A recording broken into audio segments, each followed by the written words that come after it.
mga paps, nandito tayo ngayon sa rooftop natin mga paps dahil wala po tayong hatid ngayon dahil hindi po pumasok yung aking anak. Kaya update ko na lang po kayo sa ating mga alagang isda at crayfish. Ayan mga paps, bago ang lahat, good morning po sa inyo. Happy Saturday po. Yan, Sabado po ngayon. At tayo po ay maglinis po ng ating mga aquarium. Samahan nyo ako mga paps. Pero bago ang lahat mga paps, yung ating malupit na intro. Let's go! Linisin po natin ito at kulay green na naman po. So linisin po natin mga paps. Diyan lang kayo mga paps, samahan nyo po.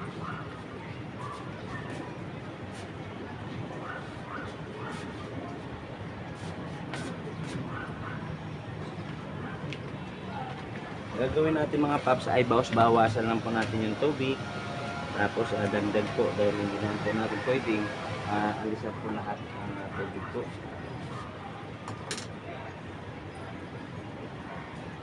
Kaya bawas-bawas lang po tayo mga paps. Lipat ko kayo dito mga paps para makita nyo po, malapit po. Yan. Yan mga paps, yung ating mga crayfish ay ano po, Bibi Molly. Ito mga paps ay mahigit na 2 linggo po ito. Malalaki na po sila. At linisin lang po natin.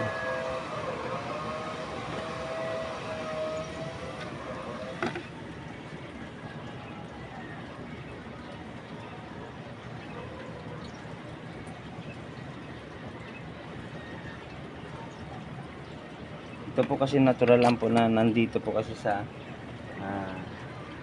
na ano po ng araw, kaya ganun po mga paps. Naarawan po kasi sila kaya nagkukulay verde po yung water. Pero wala namang problema po yun. Basta linisin nyo lang po araw-araw, dagdag bawas lang po, dagdag bawas lang po.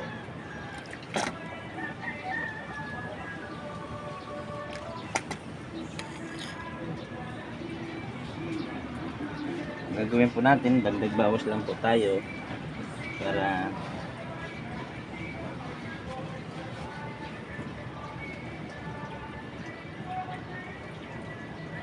yung ating po kasing pang sip-sip po ay nasira na naman, kaya yun po muna ginamit natin yung isa.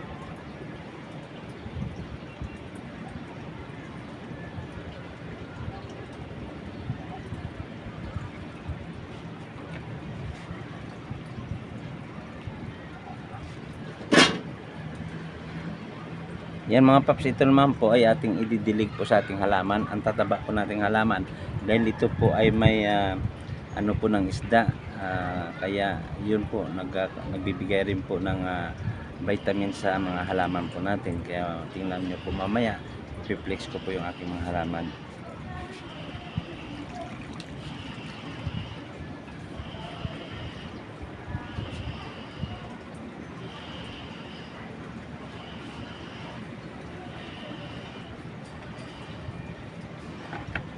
Hindi naman po nasasayang yung mga tubig ko dito dahil inadilig naman po natin sa ating mga halaman.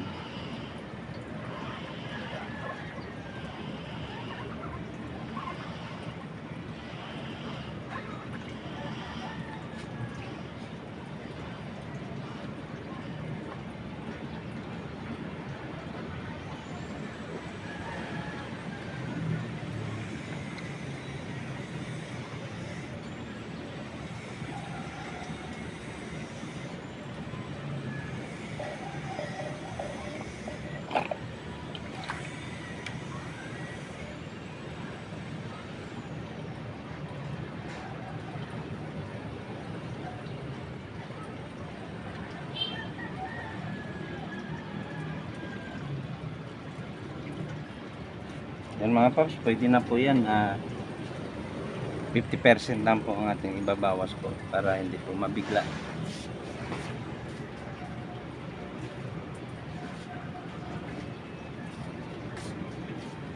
Hindi po mabigla yung ating mga isda po.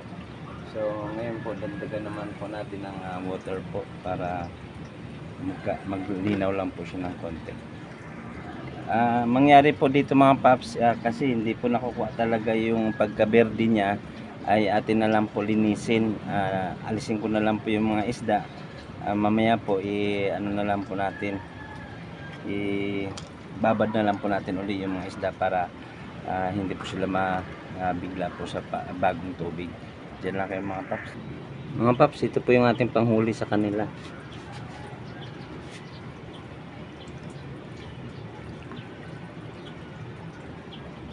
Yan mga paps, nahuli na po natin.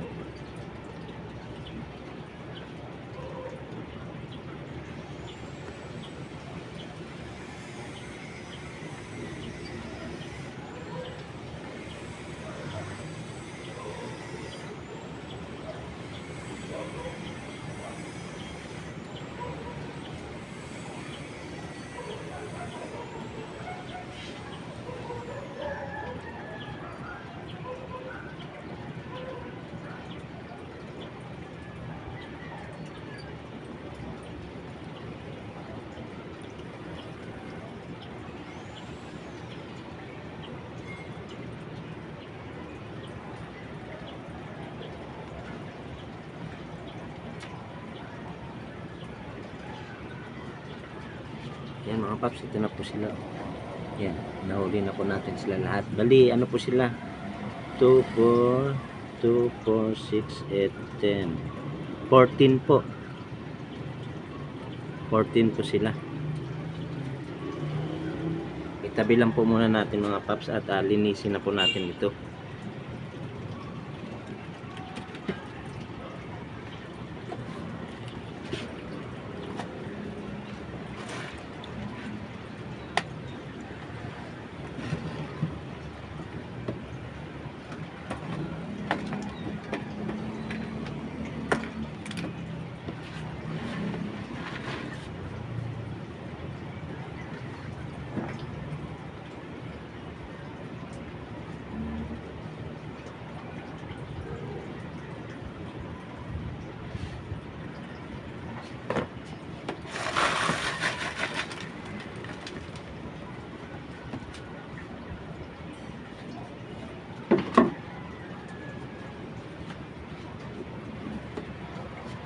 Yung mga paps, doon na natin ito linisin sa banyo.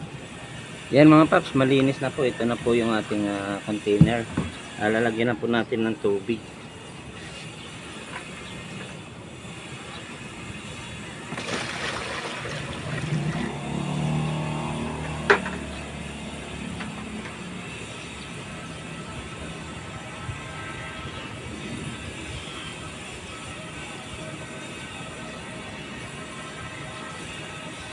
Saka lagyan po natin ng conditioner po. Ayan po, aqua water conditioner po ito.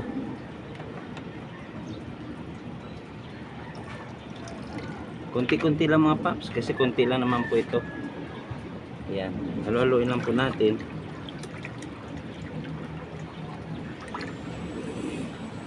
Tapos ito po yung mga labarak po atin hugasan din po.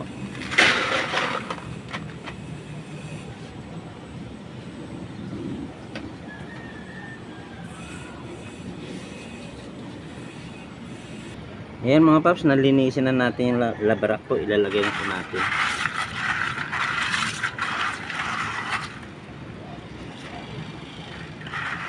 Kunti lang po nilalagay natin mga labarak.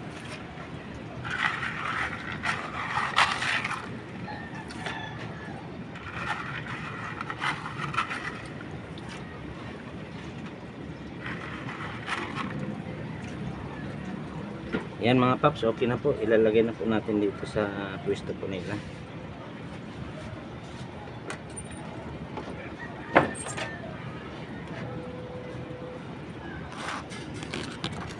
Ayan mga paps, malinaw na po. Ang gagawin po natin, wag po natin agad-agad po ilalagay po yung isda. para hindi po sila ma-water shock. Ang gagawin po natin, ibababad po natin sila ng 30 minutes para ma-adapt po nila yung bagong water po.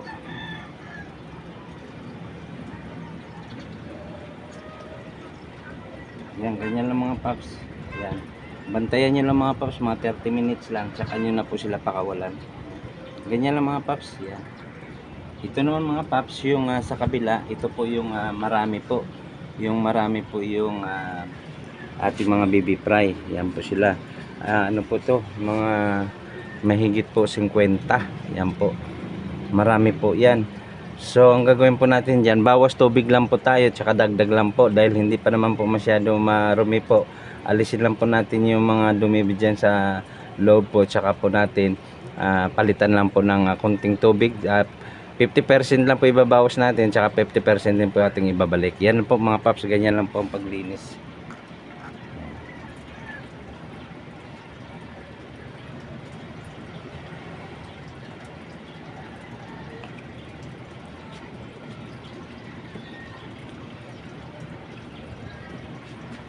Ito po yung ating siphon po, yan. Lalagay lang po natin dito. Ingatan nyo rin mga paps kasi medyo maliliit po ito, baka mahigo po yung mga isda, kaya dapat nakikita nyo rin po para hindi po sila masama po sa pag sip-sip.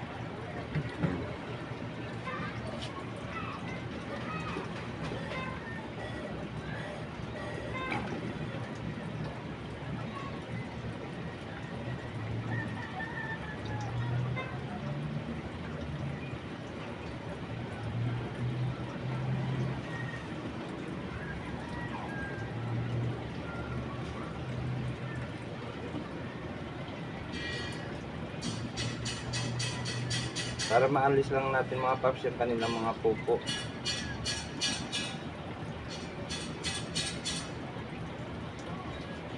Yan mga paps, okay na yan. Nakuha na po natin kahit 30% mga paps, kahit wag nyo po masyado kalahatiin, at least nakuha nyo po yung mga pupo nya at saka yung mga tira-tirang pagkain po. Ito mga paps, nabibili lang ito sa Lazada mga paps ha. Pwede po kayo mag-order. Ayan mga paps, dagdagan nyo lang po ng dagdagan. Every 5 minutes po yung nilagay po natin dito na bago, yung ating binabad po, para ma-adapt po nila yung bagong water na galing po dito sa nilagay nyo pong bagong water. So maya maya po, dagdagan na naman po natin 5 minutes hanggang 30 minutes po, saka po natin sila pakawalan. Mga paps, ito naman sa kabila mga paps, dagdagan na natin ng water. Ito mga paps, dandahan lang mga paps paglagay.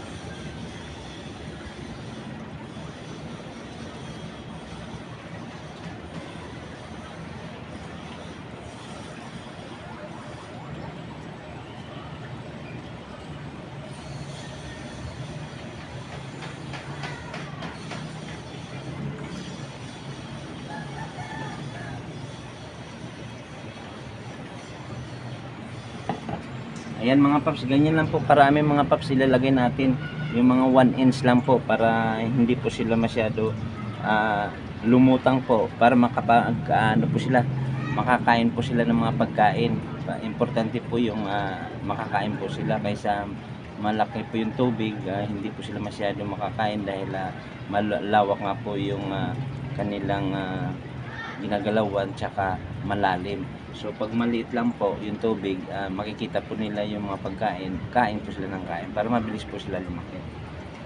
Ayan mga paps, palutangin lang po natin ng bagya po dahil may mga madumi pa po. Sipsipin po natin ito para hindi po masyado manulat. Ayan mga paps, okay na mga paps. Titingnan natin mga paps, pakita ko sa inyo paps.